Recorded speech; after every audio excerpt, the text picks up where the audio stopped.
As the Braves enter a new age, will their genius president still have a hand in the pot?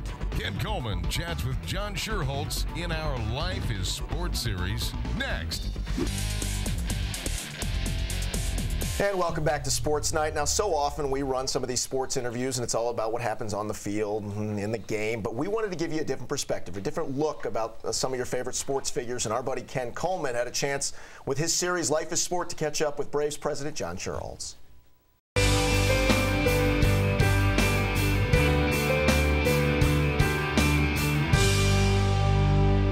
Did your parents intentionally try to teach you life lessons through your sporting endeavors as you were growing up? Sports was such a big backdrop in our family, in our home. My two brothers and I were exposed to sport all the time through my dad, who, again, was a professional athlete at one time and had a lot of sports connections still in the city of Baltimore. And the lessons of life we learned, whether it was at the breakfast table or the dinner table or out in social functions or family functions, had a lot to do with playing the game properly, living life properly, treating people with dignity and respect and honor and courtesy, and playing life fairly, hard, being prepared to succeed on the athletic field and in life. And those kind of lessons kind of crossed over and cross-pollinated, I'd say. As you look back on your playing experience, is there one experience that sticks out to you as teaching you a very, very valuable life lesson? The one lesson that keeps coming back to me is the one my dad always gave to me, and that was it was to be prepared and to out-compete whoever you're playing against. I wasn't a real big guy when I played athletics. I'm still not a real big guy. But I was able to compete and succeed because I had a tenacity about me and sort of a Tasmanian devil attitude that I had to have.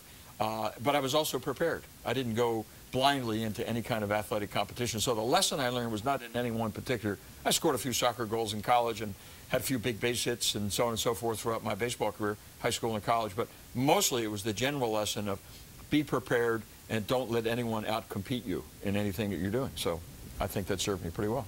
Talk about how important sport was in just shaping you as a person who now has gone on to success in life, and really how important sport can be for any child, whether they make it to the professional level or not. Well, in sports, there are rules and there are regulations. There are dimensions to fields. There are opponents that you have to prepare for. So there are a lot of lessons, nuances about sport preparation and participation that help you in life. And mostly for me, it was competition.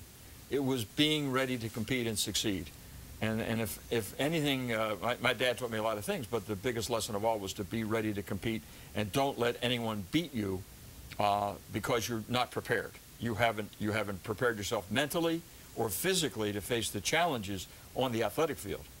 And that carried over to my personal life and my professional life as well. What would you say are the key ingredients that all champions really have and share? I think a will to win. I think a warrior's attitude, because a lot of times you can be prepared or you can be the best athlete and the guy across the field from you is better. And he's as prepared or more prepared, or he's bigger and stronger, faster, quicker, more talented, more God-given skills. And you have to, but you still have, they can't take the warrior spirit from you. They can't take the competitor out of you. And so if you have that, no matter what the odds are, no matter what the circumstances, you can go in and battle hard. And you may not prevail in each and every athletic event or each and every life event, but you will have left your mark, that you're going to go in every time somebody is across the table from you or across the field from you, they're going to know that they've been in a real competitive circumstance. Finally, if you could just share one message with every young person in the world about life, something that you've learned that you believe is invaluable, what would that one message be? Have a winning spirit. Have passion. If you have passion for something, whether it's the sport that you love, or the sport that you're best at, or the subject in school that you're best at, or the community effort that's in your heart that you want to succeed, or a church matter, or a social club matter, have a passion for it, have a winning spirit about it, and give your all. John, that is chock full of wisdom. Our entire interview has been great fun, and thank you for spending time with us today. My pleasure. Thank you.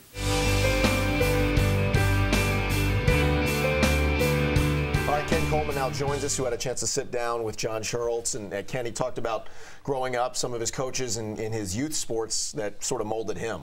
Yeah, he talked about several different coaches, but the one that really stood out to him that spent a lot of time with him in practices and after games was Doc Minigan. And most people don't realize that John Schuerholz was a great soccer player.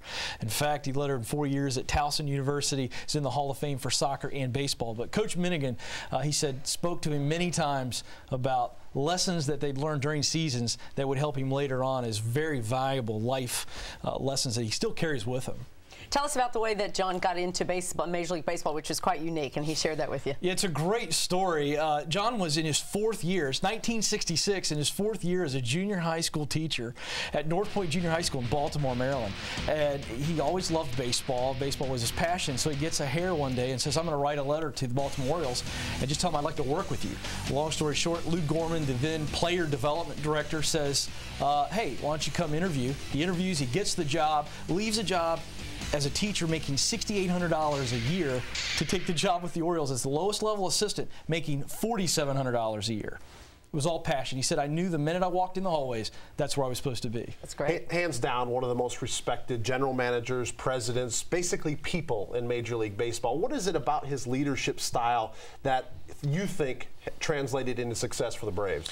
Well, if you read John's book and you interview people that know him and then you hear him, interesting to use the word people, because John believes in a people-centric leadership style.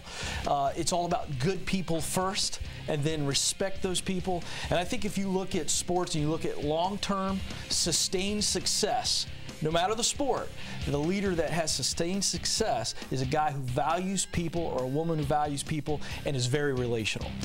It was very strange, though, you guys, watching him this year with Frank Wren, you know, and him having to kind of stand in the background, which must have been tough for him. And I think it was tough for us in the media to deal with that. You know what I mean? Because, well, John's there, and then there's Frank Wren. It's a very strange dynamic down there at Turner Field. And, you know, John had to bite his tongue every time Frank said so. And then they started to fight once on the field. It was awesome. They wrestled. She made that up. They wrestled. Yeah, right behind the backstop. It was awesome. She's lying. Ken, tell us about what's coming up in the future segments of Life is Sport. Well, we're very excited. We just wrapped Tony Dungy, Pat Summitt, John Pelfrey, one of the hot young coaches in Division I basketball with Arkansas. Mitch Albom has got the #1 book in America right now. Have a little faith. So we've got some good stuff coming up. And you're on the Twitter, so people can find you on the Twitter. At Life is Sport. Be aware, no personal updates. I won't tell you what sub sandwich I got on any given day. We'll just let you know great little tidbits of interviews we're doing. And check us out on Twitter. He'll do it, though. I know. He'll let you know what kind of sandwich. I'm not on the Twitter. I got to get on the Twitter. I don't know. It's confusing to me. The Facebook and the MySpace and the email and the text. It's just too much. Ken Coleman, great stuff, buddy. Thanks. We really appreciate Good to be it. here. We'll take a time out. More Sports Night coming up right after this. Don't move.